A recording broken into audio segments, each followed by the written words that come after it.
Government demonstrators were on the rampage today in Thailand's capital.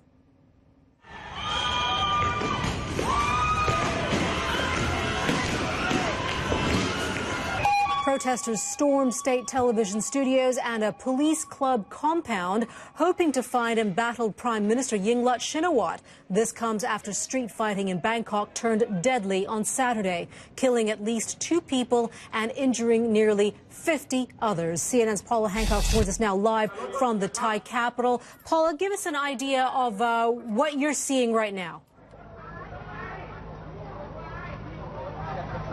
Well, Manita, the situation certainly more tense than it has been over the past week. We're just outside Government House here in central Bangkok. There were hundreds of protesters behind me, but the police has just fired tear gas at them, and so they have dispersed just behind the camera at this point. This has been going on now for a couple of hours here and a little further down the road. Protesters wanting to get inside Government House, but there are rows and files of police behind those stone barricades that you can see behind me. Behind the concrete, the riot police are standing. There's also water cannons, we understand, a little further down. And as I say, police have been firing some tear gas up into the air, basically to disperse the crowd. It does work for a short amount of time, but as you can probably see, people are now milling back towards the entrance there. They're determined that they want to get inside. On the loudspeaker, the leader is saying that they want to get inside, asking the police to give them entry so that they can get rid of this government. These are the anti-government protesters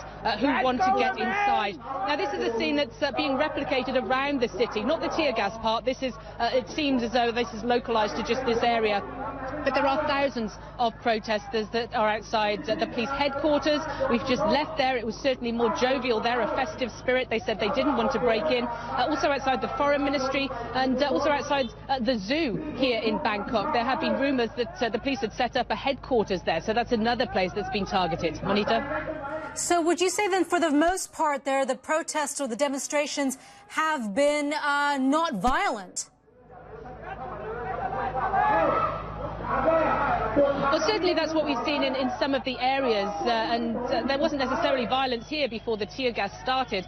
The protesters are basically saying that they want to get inside, that they want to ensure that this government steps down. There was almost a negotiation between the protester on the loudspeaker out here and the police officer inside on his own loudspeaker, one saying, "Let us in," calling the police slaves of the government, "Let us in." The police negotiator saying, "We are doing our job, we cannot let you in." So at one point it seemed like it was just a negotiation, but then the situation has become more tense over the past couple of hours.